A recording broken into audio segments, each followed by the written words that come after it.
Osrith. We will get nowhere if we are like this with one another. He got to his feet, and asked for her hand. Come, sit by me. Osrith came and sat. And all at once, the eager-faced young man smiled his sunny smile, and all felt right with the world. You told me of her, Osrith ventured, as he told her how much he had learned in training, and she had reminded him of what he had said to her before the diplomacy to Beamflout to negotiate a ransom for Ethelfled. She is so beautiful, he enthused, and my children, both dark-haired, like their mother, both little bundles of happiness. Then, his face clouded over, and he whispered conspiratorially, it has to be done. I can see that. Osrith patted the outside of his hand. It does not stop you loving her. The Etheling looked at her, curiously, as Osrith's voice choked on the words. It did not stop me loving him, when he turned from me. And she drew her cheeks close to Edward's thigh, and laid it in her lap, telling him of Tagged, and that she had agreed to marry him, and their lives were about to be complete, just one battle away, and that he had gone into a burning church to rescue a dozen innocent people. And he hadn't come back out again. When she'd finished, Osrith continued to stare at Tagged's cheeks, before looking across to Edward, when she realized he had touched the small of her back. I had no idea, Edward said, childishly. Why should you? Osrith snapped, but then, more softly, added, time helps. And your children will be cared for. It wasn't a statement, and the Etheling knew it. My mother will see that they are. And, when Edward had not removed his hand from her, Osrith got to her feet. I sleep at another place, across the market square. Your father provides the silver for this. Well, Steepa provides the silver, and it comes from the treasury. Ethelred arranged it. Then, stay there, at night, Osrith, if it makes you more comfortable. Come here, at dawn, and we can begin again. It is nearly dawn now, Osrith said, pointing to the window, as shards of daylight had begun to press through the gaps. What is her name? The girl you must marry? Edward looked at Osrith sharply, saying nothing for a good few moments. Elflad, he answered, stiffly. Osrith smiled. Elf beauty, she replied, and Edward nodded, with grace. Do you wish me to begin sleeping the tomorrow night? Osrith asked, ever lenient when it came to Edward of Wessex. He nodded. Perhaps I could sleep as I did. He handed her the blanket back, and she crossed to the door. Edward turned, and got back into bed. And in the morning, Osrith Lackland began to guard the Etheling once again. 88,888,888. And she soon settled into her old role, but this time, it was better than it had been. Edward was much taller, just a little higher than Osrith's own head, and he had strength, but he did not fully use it, nor had he been trained to think, to anticipate. If only she could have trained him, herself, Osrith thought, if Alfred had not sent her away. He needed experience in battle, certainly, and his mother was keeping Edward close at hand. So, failing battlefield understanding, Osrith brought it back to basics, and showed him the foundations of the 4 moves that were hand-to-hand shield wall positions, how to kill in 4 moves, then back again, and Edward was coming on, save for 2 things. 1, he did not want to attack her properly. Instead of throwing his full weight behind the moves, to bear down and knock Osrith off her feet, he stopped at the last moment and gave some sort of feeble attack that a child might give. Saving that some of the other guards were around, Osrith might have thought it was because he was not willing to make the last, killing stroke, which was a feigned one when warriors trained, but when Steepa found him other opponents, Osrith saw that he was well able to dominate them. Secondly, her training meant that they were in the orbit of the king's nephew, who came to watch training sessions and gave commentary every so often, which put him off. Osrith complained to Steepa, who had taken these to the king, but it did not seem to put Ethelwold off. Come on, cousin of mine, put her on her back, Ethelwold shouted, to Edward, if you haven't already. At once, Edward threw down his sword, and pushed his cousin off the low wall of the gardens, where he had been sitting, lazily, mocking both their efforts. Osrith crossed over to the Ethelong, who was glaring angrily at Ethelwold, as he got himself out of one of the bushes and leaned to his ear.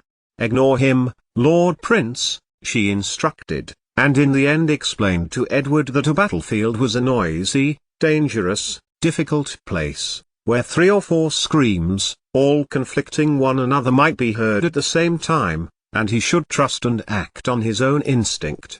"I am so glad you are here, in the palace," Boka said to her one evening, as she was leaving the chapel. Osrith hadn't realized he had been there, and she nodded, graciously, as she thought uncharitable thoughts as to whether he had scuppered her captaincy. And Edward said the same that evening, as she waited with the Atheling at dinner with his family, when they were walking back to his room. "You are not the same." "No," Osrith thought, "I am not the same. I have been tricked by your father, for one, and possibly a person who I thought I could trust." "It is nothing," she replied, forcing herself to brighten. "I just wished for a moment I was with my men." She waved her hand as they walked back to his room. "It has passed." But it hadn't, and Osrith's mind drifted to the stable, specifically the silver still buried there, and wondered where, as a landless person, it could take her. She could go back to Mercia, where she was respected for what she did, and all the while Danes raided across the border again, and Osrith wanted to take men, any men, even those clowns Aldred and Eckard, to the border again, and she had Elfgard done. "I know how the battle went, at Farnham," Edward said, suddenly. "If you like, I can tell you." And Osrith was back, as his guard again, and felt the crushing sense of victory, a Pyrrhic victory, as Edward told her with joy that Elfrith and all her men had come through it well. "And the victory was ours alone, the Saxons Wessex and Mercia," Osrith added, and Edward's face dropped a little. "Lord Ethelred chose not to come. He looks instead to the east, for spiritual help." "No Ethelred, no Mersons." "The Lady Ethelfled, my sister, led the kingdom," Edward added, "and the men will returning." Of course she did, Osrith thought. Anything to draw attention to herself sees a conflict and worms the best deal for herself and leaves a trail of damage that she stirs herself in her wake. And then she thought of the silver in the stable again, and how Domhnall might forgive her running away as long as she brought him enough wealth. Oh, to be in Alba again, that was a dream, a beautiful dream. When she had formally said good night to the Atheling and left the palace, Osrith made her way to their 2 Cranes Inn, ordering herself goat's milk, for she knew she would not settle to sleep. This astonished the barmaid, who turned out to be Elfberg, and looked at Osrith with the same desire as she had done 2 years before. Why was she working here? Hadn't she married Uthod's man? It did not take Osrith long for her to drink the milk, and she left shortly after placing the tankard on the bar. She felt uneasy, unsettled, and could not determine the cause. In any case, she could not sleep, and determined instead to visit the armory and volunteer her services to Steeper until sleep came to her. Crossing the marketplace, Osrith nodded her way through the gates, as a tired Eckard came to his senses and saluted to him, and crossed the gardens and to the courtyard, meaning to slip into the little door which led into the armory storerooms. That was when she felt 2 hands take her shoulders and throw her against the wall. Osrith struggled, as the face that went with the hands leered close to her. "I know you, and you are no warrior," Ethelwold smoothed, as he breathed into her neck. "All that, with my cousin? You are nothing more than the little girl that used to guard Edward." He pushed his body against Osrith and clenched both of her wrists into one of his own. "You didn't let me have you then." Ethelwold's free hand made to fondle the outside of her shirt, as Osrith struggled. He was stronger than her, and they both knew it. But still, Osrith shook him away. "If you will not yield to me," he growled, slamming her body hard against the stone wall, "I will find out where you live and beat you until you do. I will take." He pressed his lips to her mouth, and laughed at her indignation. "Your skin off your body, oh yes." And this time his hands had got past her shirt, and under her bindings, and he rolled the flesh of her breast in his hand while holding her fast, running a thumb over her nipple several times. "Ooh, oh ooh," and out it pops. His voice oozed, continuing to annoy her by fiddling with it, before making to move his mouth to it, tongue as if to lick nub, now alert from his attention, and laughed at her indignation. He then made the mistake of letting go his hand holding her wrists, snaking it down and pressing over her trousers, dry fingering her. "We will see how much you can take."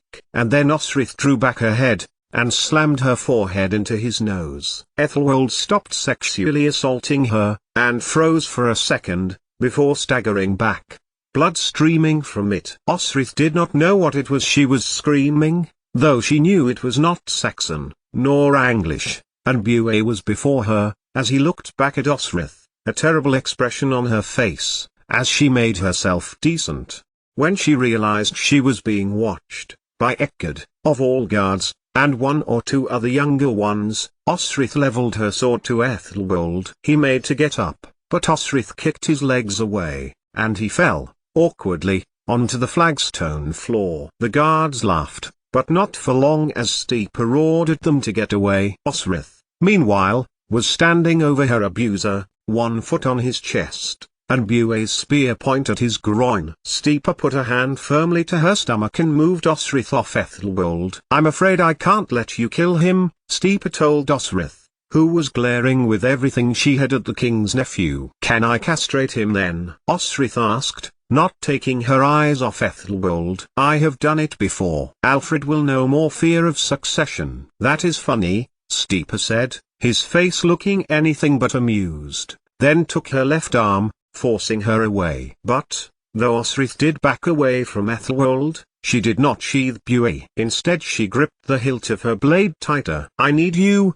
Lackland," Steeper insisted. For a moment, Osrith, when Alfred's guard let go of her arm, she thought she was going to fly at Ethelwold. Instead, she turned and stalked past Steeper and up towards the armory. "Do not go back to your room tonight," Steeper advised. "Stay here." "You can lock the door." "If I lock the door," Osrith growled, bitterly angry at what had gone on, "I admit I cannot defend the Atheling." Steeper held out some bread to her, which Osrith shook her head at, but she did concede to a half jar of ale, which she sipped deeply from.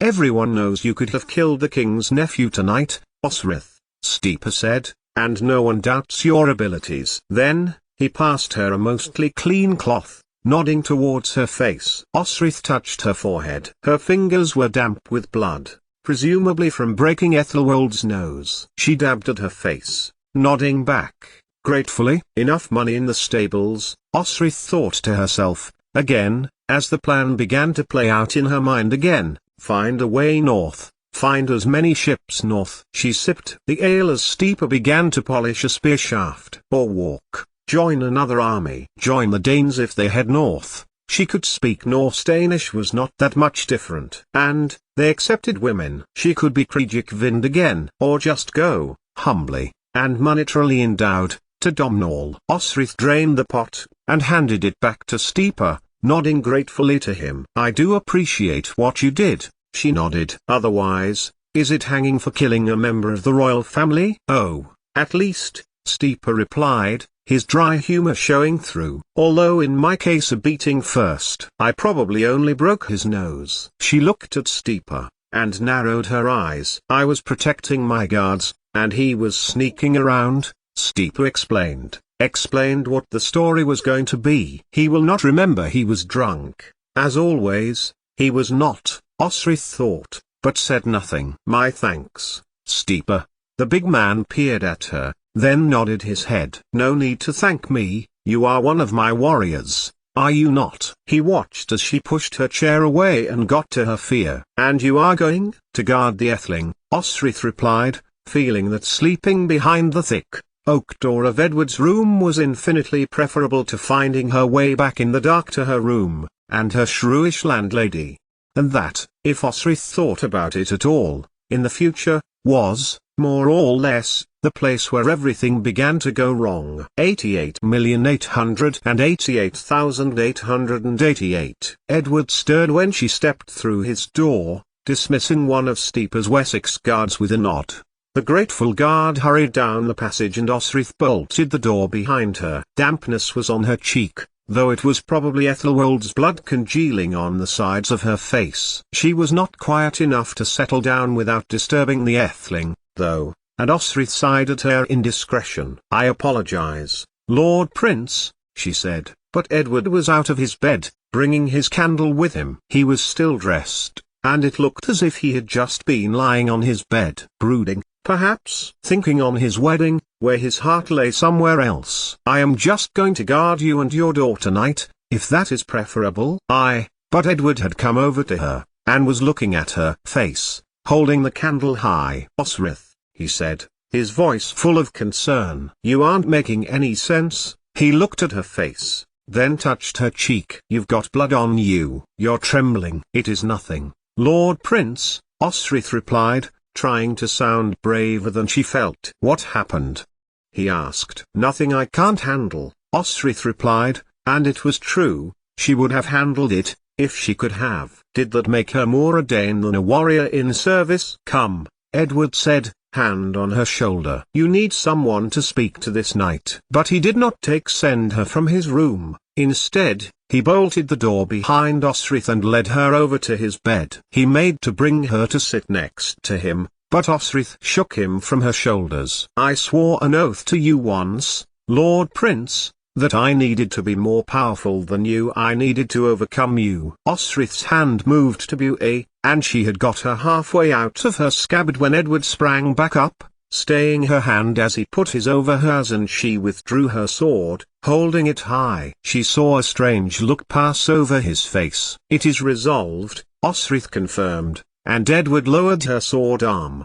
Buie resheathed. He stopped her from making her way to the door by placing his hand back onto her shoulder, then, supporting her back, the Etheling leaned into her neck, his lips skimming the surface of her flesh. "Edward!" Osrith exclaimed in shock, and tried to push him away. But he carried on, working his lips up her neck, and began to kiss her ear. Osrith managed to push him away, then, "No, Edward, it's wrong!" she exclaimed, as he put his hand to her braided hair, seeing Eric's jewel, and pulling it out. Osrith's hair trickled down her back as he traced a hand down her face. "Does it feel wrong?"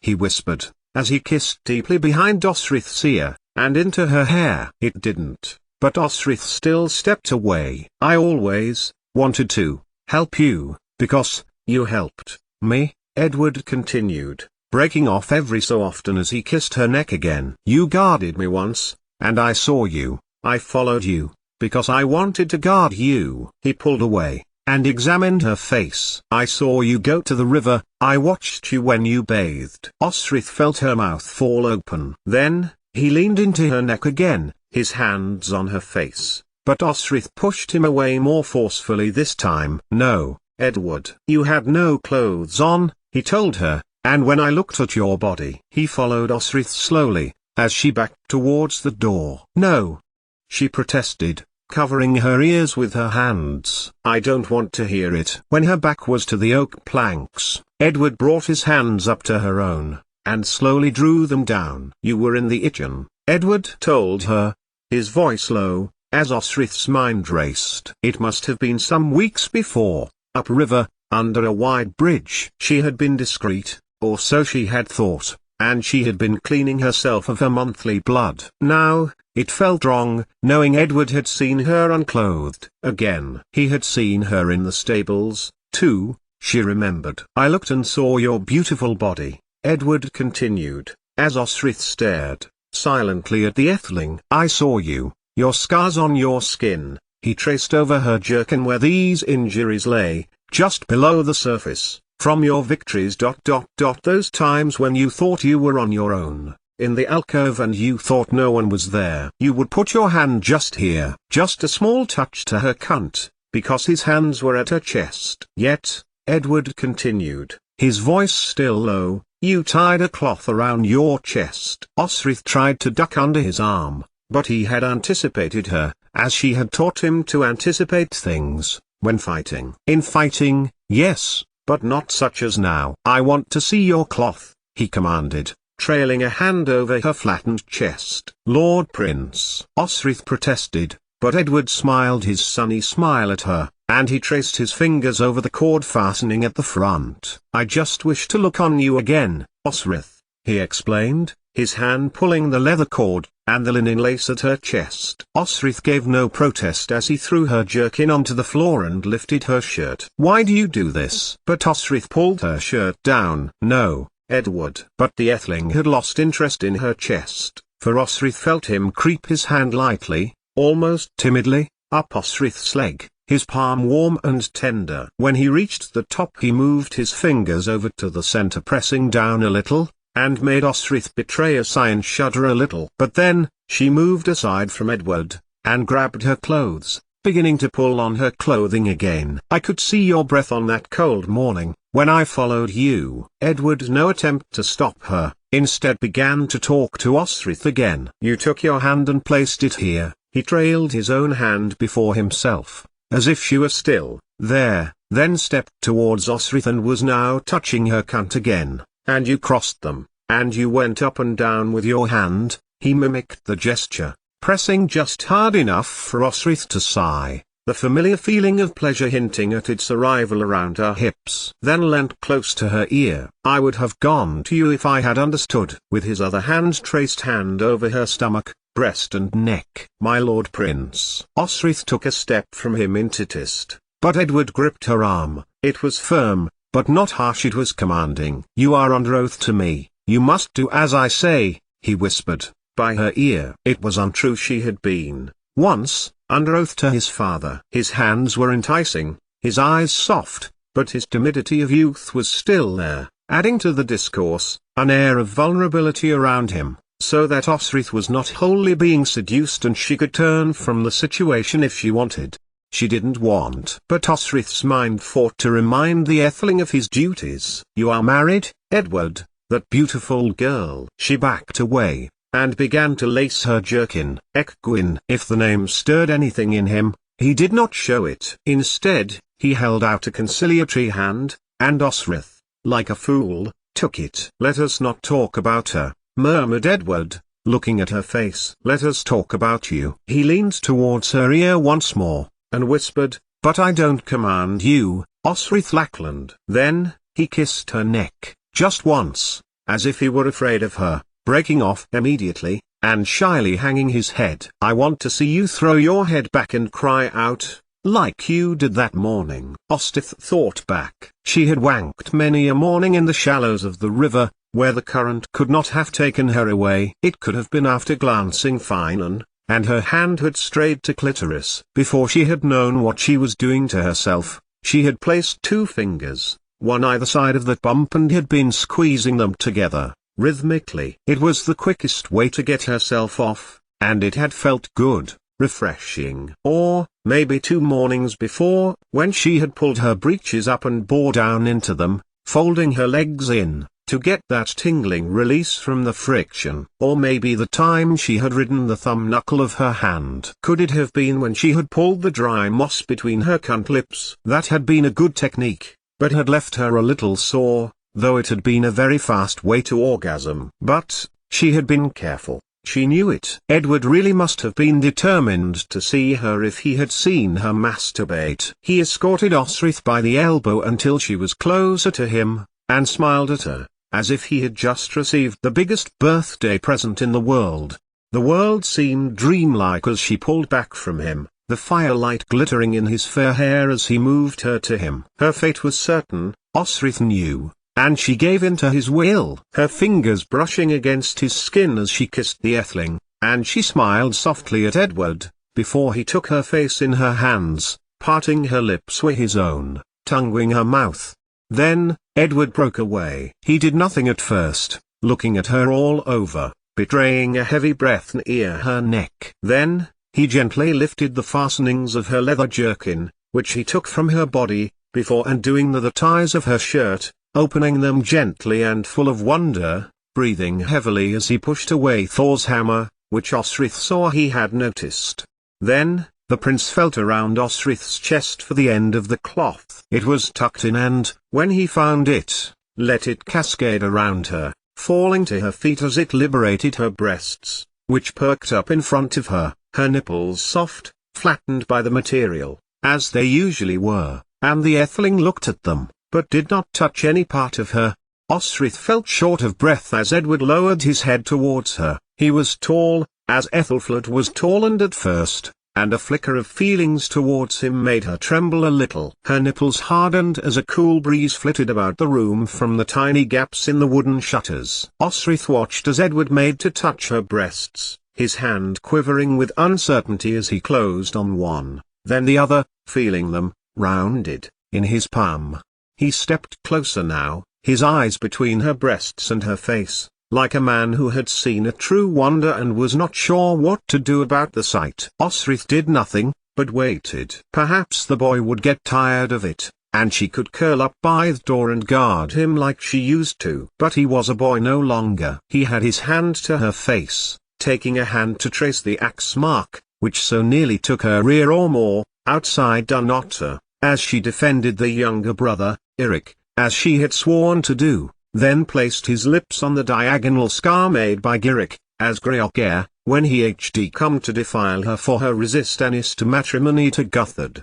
Then, Edward changed tack, and brought his mouth to her face, working his it across her cheek, a rough stubble of a first beard irritating her skin, then to her lips, then drew her close to him, enveloping her next to his chest, as if his arms were the protection of the world. Working his way down from her ear, he got to her shoulder, kissing delicately into her collarbone, something which made Osrith sigh unexpectedly. She had never felt that before, and it felt good.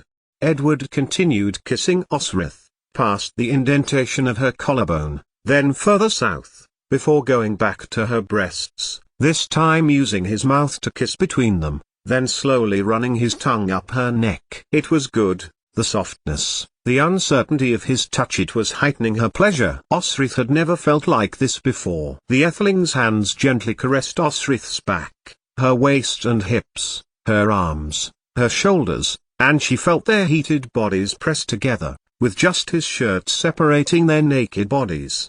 And then Osrith took the lead. Slipping to her knees, it was she herself who pulled down his breeches, guiding her mouth to his cock.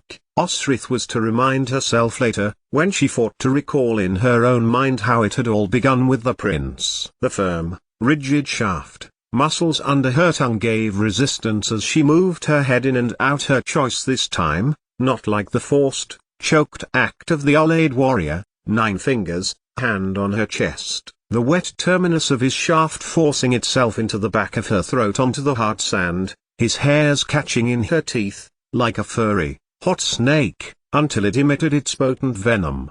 With Edward, Osrith found that her mouth was changing his hardness, and his breathing changed as she deep-throated him, stopping before his balls started to harden, a sure sign that if she carried on she would be making a meal of his ejaculate. Instead, Osrith moved his hands to her breeches, as he sought to unbutton them whilst still maintaining control of his orgasm. Had he done this before, Osrith thought, as he put his hand between her legs, palm upwards so his fingertips could explore her cunt, experimenting with her hole, then bringing her juice forward and working it around her tender clitoris, softly at first and then, when she could tell she was feeling pleasure, pressed a little harder, probed his fingers deeper into her flesh. Osrith gasped with unalloyed pleasure and Edward sighed into her neck. Then, the prince shifted Osrith to the edge of his bed, kneeling before her, as if she were the queen and he the servant. Maybe if the house of Ida had thrived 200 years more, this mock role reversal may have existed in reality. Northumbria would edge closer to ruling the whole island of the Britons,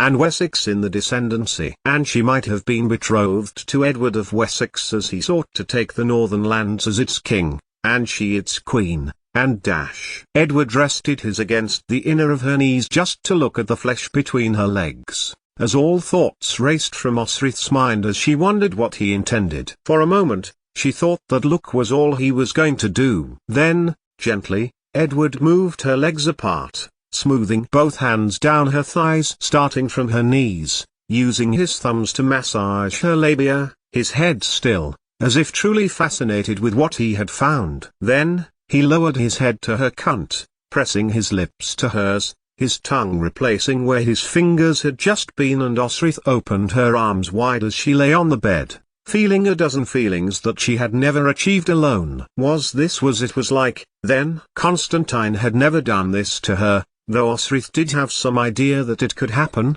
for she had seen a glimpse of a servant girl at Doya letting a warrior do that to her. But, up until now, she had never known why. Now she knew, and Osrith arched her back, and he readjusted his position, his nose touching the top bumps within the folds that gave Osrith such pleasure. But those folds of her vulva were not open yet, and Osrith shuffled backwards, parting her knees, the soles of her feet pressed down. Her will was fighting back, but her sexuality was winning, and now Edward must have full sight of her womanliness, apart like a flower in full bloom, available to his will. Maybe it was he seemed very natural in what he was doing, proficient. Yet, the Etheling gave the impression of vulnerability, of a path not yet trodden, one which he was very willing to explore. Osrith had gone to Edward, the Etheling, of her own free will. She had wanted him to pleasure her and, in turn, she wanted to please him. She gasped deeply as now as he drew his head away, shuffling her up his bed, craning over her and kissing her body, his erection proudly out in front of him. Edward never lost eye contact with her, his gaze one of teasing, challenging Osrith to look away first. Then, elegantly, he moved her legs apart still further, and this time shuffled down her to use his tongue to rub across her most prominent bump, manipulating it so she exhaled sharply, before offering her cunt up to his mouth, tonguing her. Edward's hands worked up her body as he gave Osrith oral sex, his hands moving up her body until so lightly she barely realized they were there, until strong fingers reached her breasts and he was softly moving her nipples between his fingers, tightly, then gently, never stopping until she came.